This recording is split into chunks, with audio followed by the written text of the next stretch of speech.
What's up, YouTube? Welcome to the 9th exciting episode of the Commerce of Comics.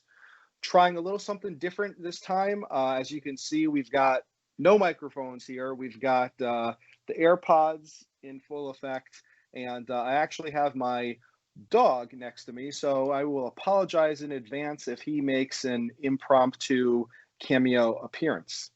Now, with that out of the way, let me just welcome in Chris. Chris, thanks for joining us again this week. Glad to have you back, partner in crime. What's going on? As some of you might know, if you've been following along with our Facebook page, we recently launched a poll, and we asked you guys out there to consider a few different, themes for an episode.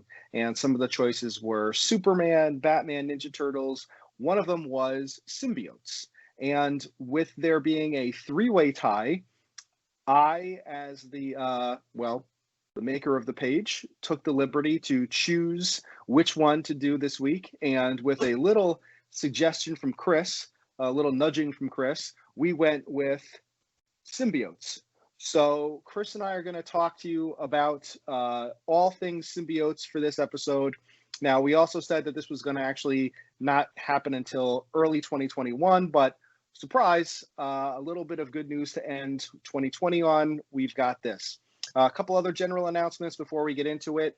We just created an Instagram account, an official Commerce of Comics Instagram account. So we're going to start adding some content there very soon. So make sure you check us out at Commerce of Comics.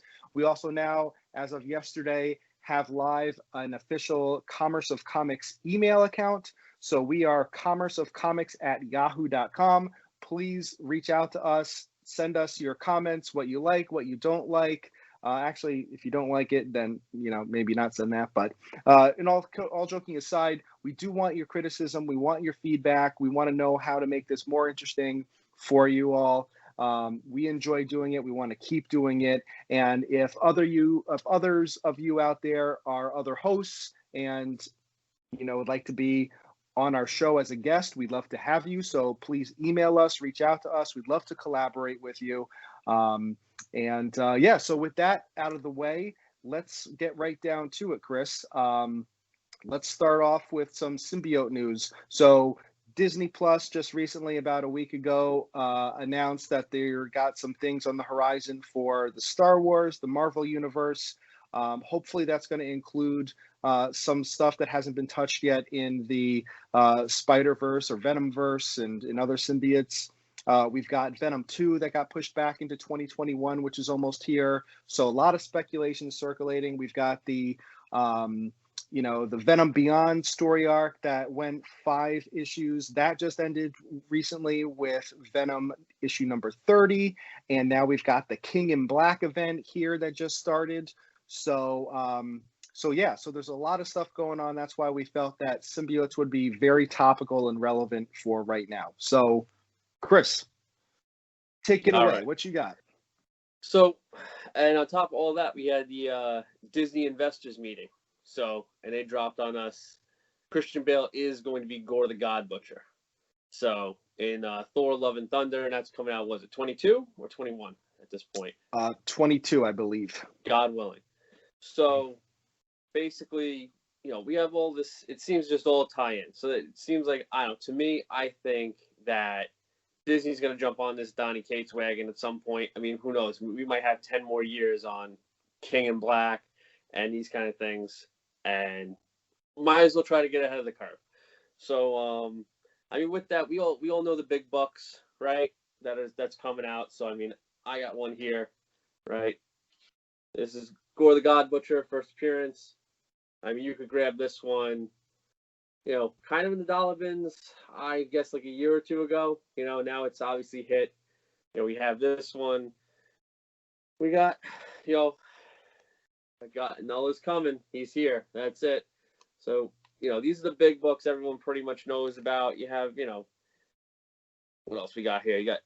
Doug got a bunch of books. Spider-Man 300. I mean, most of you people, that are watching this, these books. But, just for anyone who wants to see it, we'll try to post some of this stuff on the Instagram account. So, when you're going through the boxes, You were going to post on Instagram, my friend. And I got one more, another big book, Carnage, right? So these are all books we all know and love. Probably, most serious collectors might have them already. And just I think connection. that dovetail with the one right there, right? There it is. I'm seeing like a very thumbnail, small picture of myself because we're filming on Skype. So I think I'm pointing to the right one. That's the next issue in a 9/8 right there. The second appearance of Carnage to your first appearance. Yep. So all these books are good, and I just think that, with all this news and what's going on in the comics right now, it could be a situation like Captain America: Civil War. Like, maybe we'll get Secret Wars, maybe it'll be in kind of one of the other franchises, but it just seems like they're heading down this road. I don't see why they'd pick a character and give Christian Bale the character of Gore the God Butcher if they weren't going to go and connect. We're all waiting on Spider-Verse movies. We're waiting on the new Venom movie. I think they're going to connect all this stuff. And, what better way to bring basically all the Sony characters into Marvel? We're all trying to figure out how they bring it into Fantastic Four, how they bring it in the X-Men. And, they've already started with Spider-Man. Morbius is coming out. You saw the Spider-Man graffiti or whatever, murderer on the wall. So they're bringing it all in. And I don't know. I'm just trying to be ahead of the curve for a change instead of chasing them. And, all those books that you want, and then all of a sudden you can't afford. You see it happening with Star Wars, everything else. So, and just a sneak preview. If you keep watching us, which hopefully you do, Chris and I do plan on doing a more Spider-Man centric episode at some point, probably in the first quarter of next year, because like he said, they just announced. Alfred Molina's coming back. We've got the rumors that like Andrew Garfield, Tobey Maguire, like they're throwing it all in for a whole Spider-Verse thing, which will be the Spider-Man #3 Marvel movie. And then, to your point, Chris, again, after the Disney shareholders meeting, we've got WandaVision coming out next month. And I think you and I want to do something along those lines, too, with some of the books that touch upon what could be in the speculation of the Wanda universe, the multiverse. And and then certainly, again, Star Wars, definitely want to do more of a Star Wars centric show at some point, because, again, with the announcement of like Ahsoka getting her spinoff, and there's like the High Republic show and all this other stuff. But we'll wait. We'll do that another day. But now back to Symbiotes. So yeah, you sort of just did a nice sum up of some of the big books. And I think we've got probably one or two other big books to discuss too. But where do you want to turn next? Should we go to, just some of the overall, symbiotes in general, and then start to drill down into like a couple of the bigger names? How do you want to do this? Yeah, let's start with some spec. What do you think? I'm going on this. I really think they're going to connect everything. I think we're going to see Knull in the MCU the way they're going. I just can't see the All Black not showing up with Gore. And then, you have even Guardians of the Galaxy, the Nowhere. That head of that Celestial got there somehow, So, right. I think it's coming. So, I pulled out a lot of spec books. Let's see what you got. I went off, you go off. Well, it's funny. It's funny you just said that. You just said Guardians of the Galaxy, and you mentioned, just in general tying in the symbiotes into the MCU. And so one thing that just came out kind of recently, because just this week, issue #2 came out. So this goes back a couple of weeks, but I'll start by showing a book that, again, it's pretty brand spanking new. So it's not anything that's, wallet breaking or purse breaking. It's cover price. And this is the Symbiote Spider-Man #1. As you can see here, you've even got Kang the Conqueror and Rocket Raccoon on the cover. Oh, now they worked themselves into this book very briefly, issue #2, which I did not pick up yet, but they tease at the end of this that Peter Parker's going to end up on the ship with Rocket. But there's a shout out to the Watcher. You can see him here. he gets abducted by Kang, and Kang, of course, was just announced recently that he's going to be in Ant-Man 3, which comes out, next year or the year after that. So there you go. So you've got this would be a good way to tie it all in as well. I think maybe they'll take a little bit from there. And I'm behind. Is that Black Knight on the cover too? Right. You're right. That is the Black Knight. So yeah, he jumps in. That's Kit Harington, right? I mean, so it just seems like, I don't know. It seems obvious to me that I really think they could throw us a bunch of curveballs, but it seems like that's where we're going. And you've got the other character on the cover here is Mr. E, which is a throwback all the way, I guess, to like 1980, pre-Secret Wars. This issue was an interesting read. It's like retconning some stuff. It takes place circa 1985. You've got Spider-Man Peter Parker just returned from outer space in the Secret Wars. He's wearing the suit. He isn't aware that it's a symbiote yet, that it's Venom. He has a run-in with this Mr. E character who is not Exolon. He's not Klyntar. But he does claim, without saying the name directly, he says that he basically serves his god, and he calls Peter Parker in the variant suit brother. So he is this other type of symbiote created by Knull, and that's how they tie it all into the King in Black series. Right. And hopefully, I should have said spoiler alert, but that's not giving away too much of the story. Definitely an interesting read. Issue number 2 just came out, and I would recommend going out and reading it. It's interesting to see how they're weaving in these little stories into the main fabric of the famous Secret Wars that's now almost 40 years ago. Yeah, that mystery book. I'm trying to look it up now. Marvel Spotlight 9. I guarantee that was in a dollar box. I'm sure I left it in a dollar box over the years, and I'm just looking at them now. I mean, they're decent copies are going 30, 40. I even see some $60 copies. It's like anything can hit at this point. So, let's look at some spec, what we were thinking, I mean, I see that. I see, what the She-Venom book went, which is, Venom Sinner Take All #3. She's on the cover. I mean, basically had that one cameo. The Venom movie's kind of polarized. I thought it was good, but that cameo that the suit made on her, that book's, I think in 9/8 are going for like $1.25, and there's lots of other books that you can grab right now that definitely have room to get there or higher depending on what they go. So let me jump off that. I think you're right. They probably who knows? I don't know, but that could be all they do. Like, I don't know if She-Venom is going to show up again in Venom 2. It seems like there's going to be a lot to cover with Carnage. But similar to She-Venom, we've got a quick throwback to the very first episode that I did, and I'm just going to mention it here. This is Scream Curse of Carnage #2 variant cover. This was found in just for a couple dollars at a local comic shop, but it actually was going for, I don't know, $30, I want to say, roughly, and that was back in October. So yeah, check out that episode, and look out for this book. Now, to stay with that same theme, we've got here Venom Lethal Protector issues 4 and 5. So I'll show them one at a time. Again, like you said, Chris, I think people who know their stuff, they probably are already aware of this series from the early 90s. It's very popular, very famous at this point. This is the first full appearance and first cover appearance of Scream, and then the first cameo of some other symbiotes. Issue 5 is where you get the full appearances of those other symbiotes. And correct me if I'm wrong, but there's Lasher, there's Riot, who was in the main villain of the first Venom movie. You've got Agony, and what am I missing? One? Phage, yeah. There you go. So, and I left so I got these in Terrificon in Connecticut. Great show, by the way. Check it out every summer, usually in August, at Mohegan Sun. Uncasville, Connecticut.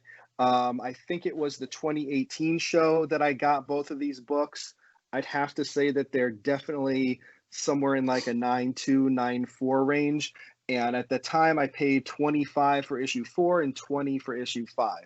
I'm not sure what they're going for now, but I don't think they would have gone down. They have to, if anything, they've gone up from there. I mean, I think it's a good book. You saw the one symbiote, the yellow and gold one. I could easily see that turn to Scream at some point. Who knows what they did with everything on the tail end. Riot's supposed to be gone, but we thought, Carnage was gone up until the basically end credits, more or less. And I think all these other symbiotes, they kind of went by the wayside a little bit after Venom, and that's why we're gonna look at all this stuff. And I got to do it. I got to one up you a little bit here. So. Speaking of Lethal Protector number 4, you got the book. I got the book too. But what I also have is some of the original art. So it's by Ron Lim. I don't know if everyone can see that. So a little Spidey versus Scream. And so I don't know who Ron Lim is, but I'm guessing that he's pretty good. Yeah, he's all right. We'll go into maybe we'll do an original art episode in one of these days. But the last time that we saw Mr. Lim, one of my knockout crown jewels of the collection. So we're not on first name basis with him, at least I'm not. But the last time I saw Mr. Lim, I forgot to get him to sign that the Infinity Gauntlet movie poster. So next time I run into Mr. Lim, I'm definitely adding him to the poster that Jim Starlin signed. Yeah, we got Starlin. He was in the movie. That's right, he was. Well, that's really nice, Chris. That is a good purchase. Hey, we got to show off a little bit, right? We got this channel. So let me see. I'm going with some other symbiotes. Well, you mentioned Carnage, so I'll just quickly do Absolute Carnage. Everyone is familiar with it. So there was this cover, which I think it was a variant cover. I think this was very popular, so probably a lot of you watching right now have it or have at least seen it. And then there was last year, 2019, New York Comic-Con exclusive cover, and got that in the Virgin. And you got the same one, Chris, because we actually met Donnie Cates, Ryan Stegman. They signed it there. Very nice gentlemen. Hope to meet them again one day, and when we start doing cons again. So this was awesome. Yeah, absolutely lots of fun. Let me see. Still going on Carnage. I got a little spec for everybody. We're talking about She-Venom and all that kind of spec, but Fantastic Four is coming. Feige said he's coming.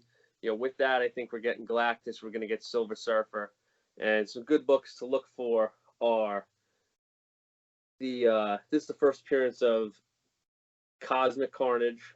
Basically, he takes over the Silver Surfer. It's kind of a whole ties in Silver Surfer Black, everything like that. Like they kind of remember what's going on, the Klyntar, the Hive Mind, and Silver Surfer has it out with Knull and Silver Surfer Black. And so, I think these books are kind of undervalued. Now, I could see this all tying in together. And if not for a fight scene or something, I could see Cosmic Carnage coming in. So you have 430. And then you got 431. That's the other book. That's the first cover. Here he is. He's got the Surfer's board. He's doing his thing. And just a couple of books, I think, to grab now that they've kind of cooled off. I think they were hot for a minute. And, I could definitely see this playing out on the big screen, no problem. As a matter of fact, Chris, you keep talking. I'm going to jump on eBay right now and do some shopping. There you go. I'll wait till we're done broadcasting. So, but those are good books. Definitely want to grab those myself. I got 2 more good symbiotes. I think that now they're, they're dead in the comics, but we all know how that goes. There's only about 4 or 5 deaths that matter in comics. And so I like Venom Carnage 1 and 2. This is the first Toxin books. So Toxin, he's the offspring of Carnage. He's the 1000th in his line. It's supposed to be stronger than Venom and Carnage put together, as I recall. And you can get this whole set of, I believe, 4 books, which is the first Pat Mulligan, which is the police officer, NYPD, that Toxin symbiote bonds to, and the first full Toxin, and then Toxin's second and third appearances, I would guess. I think you can get this whole series for about $100. And as I said before, She-Venom's going for about $1.25 all day in a 9.8, you know. But you can get these pretty high grade. You can get the whole set. And then another one that I'd love to play out is Anti-Venom. This is the Adi Granov variant. This is, what number is this? This is 569 and 570. And there's some second prints and things like that, you know, make them go a little haywire. But I would love to see Anti-Venom. I'm hoping these characters come back somehow in this King in Black series. Donny Cates kind of leaves no stone unturned. And, I mean, Anti-Venom basically came from Eddie Brock's white blood cells, so I'm hoping we can see him again. And, you know, basically, I just think they're great characters as far as symbiotes go and can really add to the story. And, you know, hell, I had the book, so I want to see him go up. Why not? So speaking of that, a couple of quick dollar bin grabs that I can show off. One is, well, I'll do these in tandem because they're related. So we've got, put you on the spot, Chris. What is it's not 616, what is the Ultimate Universe? 1610, I think. I think you're right. All right. Well, this is someone comment. Let us know. Ultimate Spider-Man. I think I talked about Jessica Drew in another episode earlier, right, which was in the 90s. But here you've got first Ultimate Venom, issue 33, and you've got first Ultimate Carnage, number 60, signed by David Michelini, signed by Scott Hanna. So these were dollar bin at least a couple of years ago at one of the cons. I was able to find them. So that was great.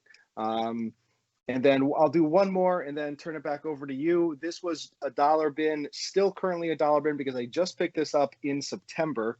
This is Peter Parker Spider-Man number 49. Now, this is from, a couple decades ago, but this one, the only reason why this is sort of spiked recently and is on Key Collector is because this entity is known as Virus. Now, it's not Virus as we'll talk about in a few minutes, like the modern day, what we think of Virus, but because this character was named Virus and it does kind of look like some black oozy slime kind of moving like a symbiote, there is speculation that they might retcon this, and who knows, this could become something like, oh, this was also created by Knull. So there's been a recent spike in sales and value of this book, but dollar bin all day. Yeah, absolutely. I'll go with that. I got a couple dollar bin grabs too while we're on it. So these so we got Web of Spider-Man 18 and Web of Spider-Man 24. 24 I actually grabbed out of a dollar box about 2 weeks ago. And so basically 18, Peter Parker's waiting for the subway and his spider sense doesn't go off and someone pushes him on the train tracks. So he's trying to figure out what's going on. He, of course, gets himself out of the way of the train. And in 24, I believe he's swinging on a web and I can't remember. A hand reaches out of a window and I forget if it either snaps his web or it grabs his leg and makes him basically fall. I have to reread this. But both these books are Venom cameos. I think Key Collector has them both at, let's say, $10 to $15. But these are out there. This one, especially with the black cover, if you see it in high grade and you can find them in the dollar bins, I grab it. Right. Let's see, what do you got next? Well, I mean, I've got kind of two groups to sort of end with, actually, and then I've got two books I wanted to just mention behind me on the wall. I kind of just haven't really brought them down, so I'm just kind of like zooming in on them as necessary. So I think, not to blow your spot, but are you going to do a particular book involving the black suit? I got a couple. Well, I got one. Yeah. All right. So We'll I'll do this one. I'll After do this you. one, and then let's see. Bear with me here. I'm going to try to do this live, no editing. So we've got Chris. You can help guide me here because I'm kind of not really looking. But we've Cold, got warm. warm. There you go. You got it. So yeah. So we've got of course, the Secret Wars #8, and this one actually happens to be signed. We got Zek on there and baddie. I mean, Secret Wars 8 is a great book. It's basically been a wall book for forever. It's probably undervalued too for what it is. Such a classic cover. And the book I was gonna do though was Spider-Man 252. So this is the first appearance of the black suit. And Amazing Fantasy 15 swipe, probably the closest I'm ever going to get to owning Amazing Fantasy 15. This book cooled off a lot after the Venom movie. I think it's a good get right now. It's another like just classic cover, and I just I don't know, all these books I think they look great for display. They're just great in your collection. I don't think you can go wrong with the first couple appearances of the black suit and everything like that. Venom's not going away. Like I think Marvel's gonna double, triple, quadruple down on symbiotes and possibly, everything Donny Cates. Because everything he touches is basically selling books left and right. All right. Let me see. What do you got next? Well, so I guess just basically in general, we've got the two story arcs that I started with, or that we started with, were the Venom Beyond, and we've got the King in Black and the prelude to King in Black. So there's a few books each involved in those. So we're not going to take very long to cover, just sort of like avoid spoilers and kind of just or minimal spoilers, I should say, and just kind of just gloss over them. But you got anything else before we jump into that? I got something to tie into I think all that Venom run and everything. I just got a couple ideas on what people should maybe be looking for. Go for it. Give the people what they want. Before we get to that, I will say one thing.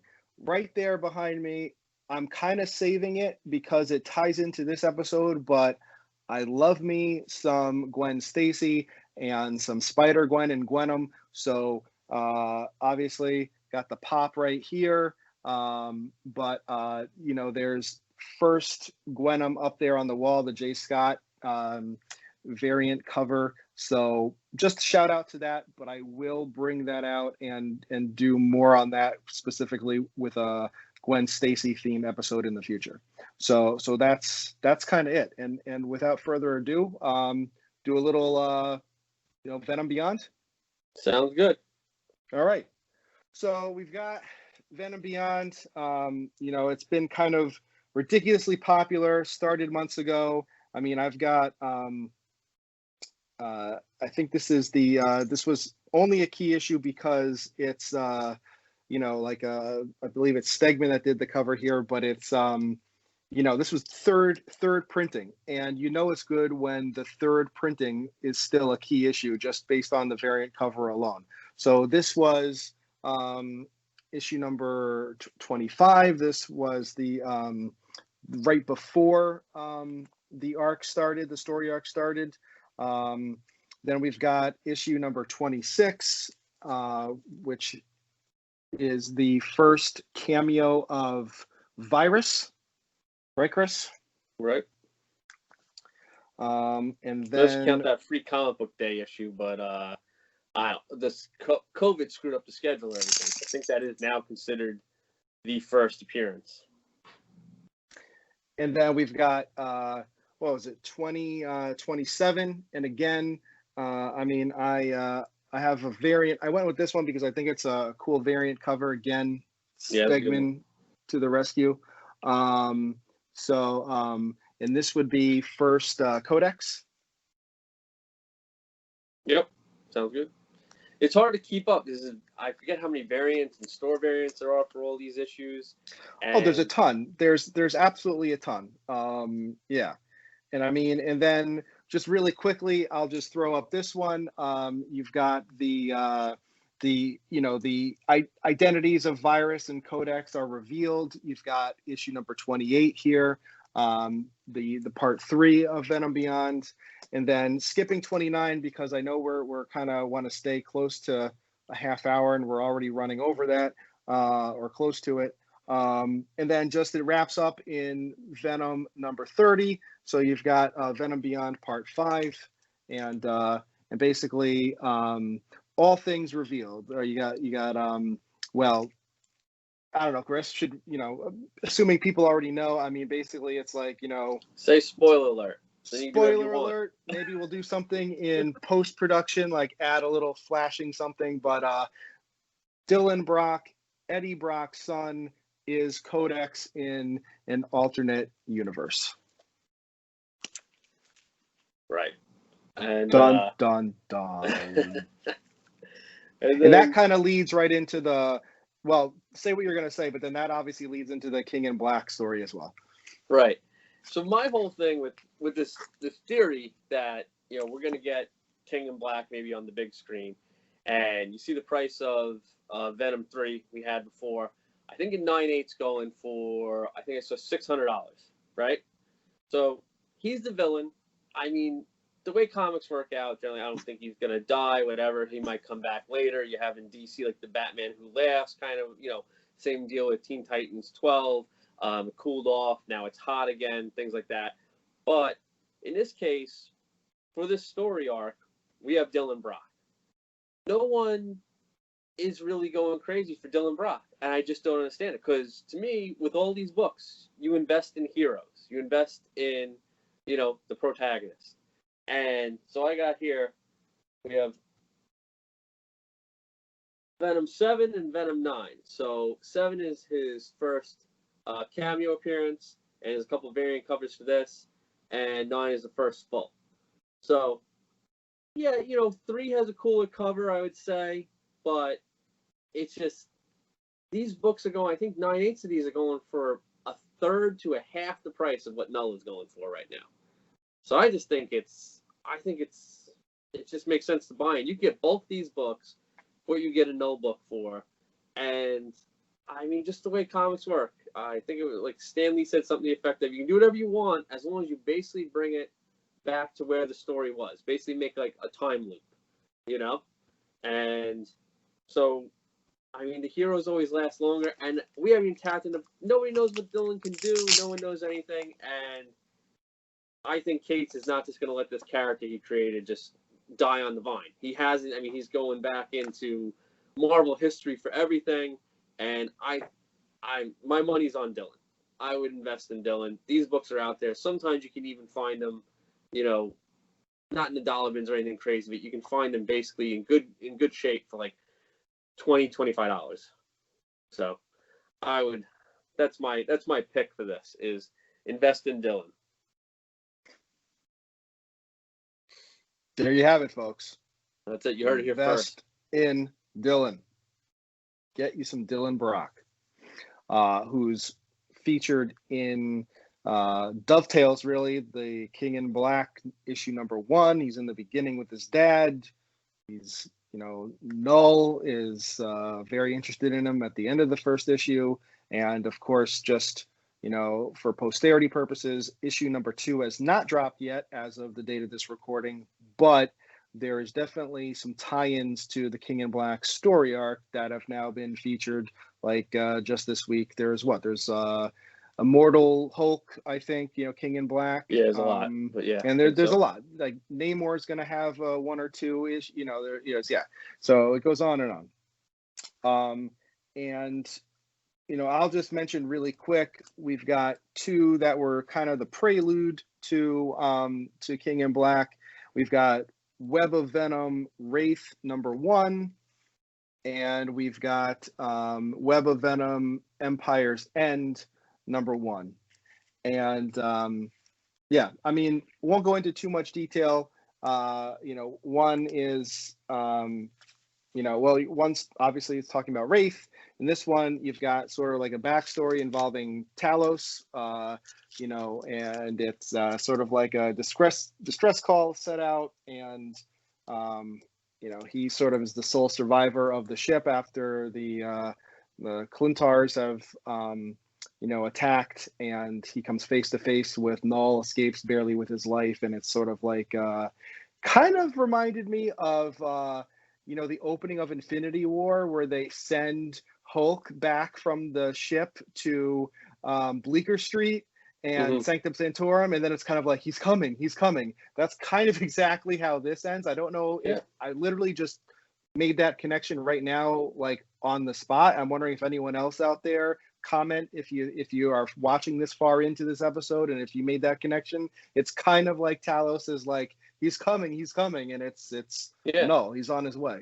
Talos himself is a connection to the MCU already, so that's right. What happens. That's right. And I had one other little thing, just remembering stuff. Brian Stegman's art representative.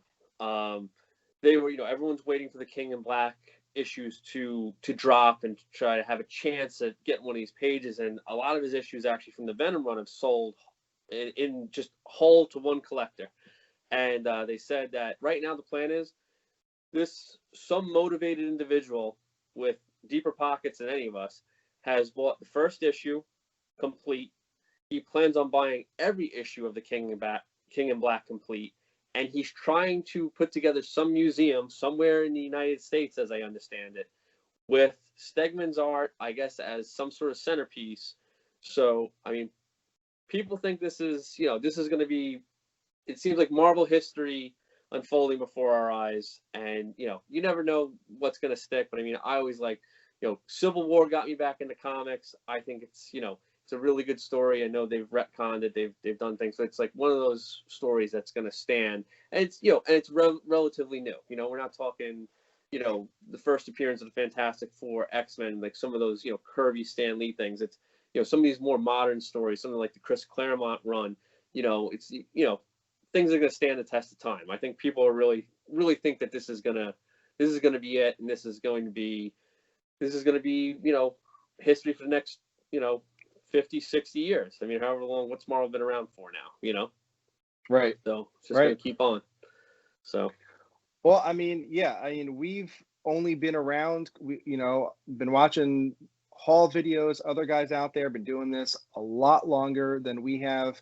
We've only been around for like 9 episodes or so since October, but we've mentioned Donny Cates several times already. Big fan of his stuff. You're all in on the Thor run that he's writing. I mean, wrote Absolute Carnage. He's done some other stuff, and people are really high on him. I think Disney, Marvel, loves him. And yeah, I think we could be witnessing an event, like you said, like, the whole Infinity Gauntlet thing from the early 90s, and like looking back on it 30 years later, they just made the movies, and like maybe but I don't think it would take this long. I think the fever pitch is so high with things right now. Like if they know they're sitting on a gold mine, they're not going to wait 30 years to churn out movies. Like he's going to be in a movie within the next like 5 years. I mean, Infinity Gauntlet was 6 issues, in the 80s. And they turned it into basically, that storyline was 10 years worth of movies, basically. It connected, obviously, like Iron Man 1 really didn't have anything specific, but it's like, it led to all that, for 10 years of movies. So, right. And then again, another plug, go back, first episode from October, talk about Adam Warlock and the Infinity Watch. Maybe they'll bring Thanos back to life. Maybe he'll get to guard one of those Infinity Stones. Don't know, but that would be kind of awesome if they worked Josh Brolin back in somehow. Yeah, why not? You could be 7-8 characters by the time he's done with this. Who knows? Well, he's got 2 already, right? He's gonna be Cable. And I think he was MCU debut of Cable coming up. Yeah. So I guess, without further ado, the last book, that kind of ties us all together is that King in Black #1 and King in Black #2 coming out later this month. But issue #1, here it is again. Oh, you got the variant. Nice. I did. This is Peach Momoko, and very popular. Might have heard the name before. So enjoyed it. It was a good read. I like how they worked in, a whole bunch of stuff. You got Charles Xavier making his cameo, Storm's there, Cyclops, Wolverine, and I don't know how much you want to go into details here other than what we already did. You want to talk a little bit about it? I mean, do we want to spoil it or what? I mean, it's a couple weeks old, right? A week old? It's a couple weeks old at this point, at least 2 weeks old at the as of today. Yeah. So go ahead, Chris. It's spoiler. There we go. Right? We can do whatever we want. So I mean, I think I mentioned before. Plan A, Tony Stark had some satellites. They were Kree. They were the Kree ships still in Earth orbit. Derelict ships. Yes, you were correct, sir. So took out about 100 symbiotes or something to that effect. That was Plan A. Plan A lasted about a page and a half. Plan B, and they're all getting cocky. Captain America's there. We're usually the last thing you guys like you see, saying to Knull, and just high on his horse. And he's like, today we're just gonna sit back and watch. And here comes, and I didn't grab it, but I got a Sentry #1 a few months ago, thinking that yes, this is where Donny Cates is gonna head. Sentry's gonna show up, and Sentry lasted about 2 panels. So Sentry got ripped in half, like he ripped Ares in half, like he ripped Carnage in half, and it was like Mortal Kombat finish him fatality. Like I think you can see sort of like intestines and entrails of like Sentry, like as he's ripped in half. Yeah, it was almost exactly the way Sentry ripped Ares in half in Siege from I don't remember what year, but I'll take your word on it. Yeah, so that didn't go so hot, and so now from what I can tell, they don't have Plan C, and we're gonna, everyone's waiting for issue 2, and I think Cates can go any which way he wants, and Sentry's a heavy hitter, if they can't figure this out. Oh, and in the process, Knull releases the Void, and the Void's another experiment symbiote kind of darkness that Knull can create, controls everything else, and he absorbs it back into it. And Knull assumes maybe his ultimate form. Who knows what Cates has up his sleeve? So it's you mean kind of like serious. Ego, like the planet Ego? I mean, maybe, but we'll see what happens. But it's going to be interesting, and I don't know where he's going to go. I don't know what Spectre is for what hero is going to take him out. I mean, this is where I go back to, I think it's got to be Dylan. I think Dylan's something that the symbiotes themselves created, just like they made the planet Klyntar, and they kept him in prison for all those, whatever centuries, whatever it was. And I think Dylan's the answer. So you got Eddie Brock puts his son away safely, says, "Don't come out. Daddy's got to go kick some ass." He goes down, assumes the throne that was left behind by Carnage, and he's trying to make some connection to Knull, I guess. But then he decides, screw it, I'm going to come out of hiding, and goes to confront Knull face to face. And it's like, here I am, you wanted me. And he's like, oh, no, sorry, I didn't mean this, Brock. Yeah. So, I mean, everything goes sideways on all the heroes, and now they're all basically, it basically ends with, as the symbiote dragons hit the ground, they basically covered everything symbiote ooze. They're basically Yeah. all being absorbed by it, covered by it, whatever. So we're gonna see. I mean, I wouldn't count out Codex from the other universe coming in, but he didn't really seem to have any control over those symbiotes. So we're gonna see what happens. I mean, Donny Cates, he hasn't really let us down yet, so it's gonna be a good ride. I think so. So this is now officially the longest episode that we've done. We did it. Yeah. We're coming in just over 45 minutes. So want to just wrap things up. Wish all of you, again, happy holidays. Probably squeeze in one more episode between now and the end of the year, and then back at it again in January. Wanted to mention for the first time right here, right now, we're looking to upgrade some of our stuff. So thanks for sticking with us. Trying to get the capability of sometime in the first quarter of 2021, God willing, we will do or attempt to do some sort of live video feed and throw in maybe some books that you guys can bid on and do a sort of live auction that you've seen some other channels do. And we're going to test that out, see how that works. So stick around for that. But until then, stay safe. Go buy these books, read King in Black, and support Donny Cates, because we don't know if he's going to make it in this work, in this area of work. But stay nerdy.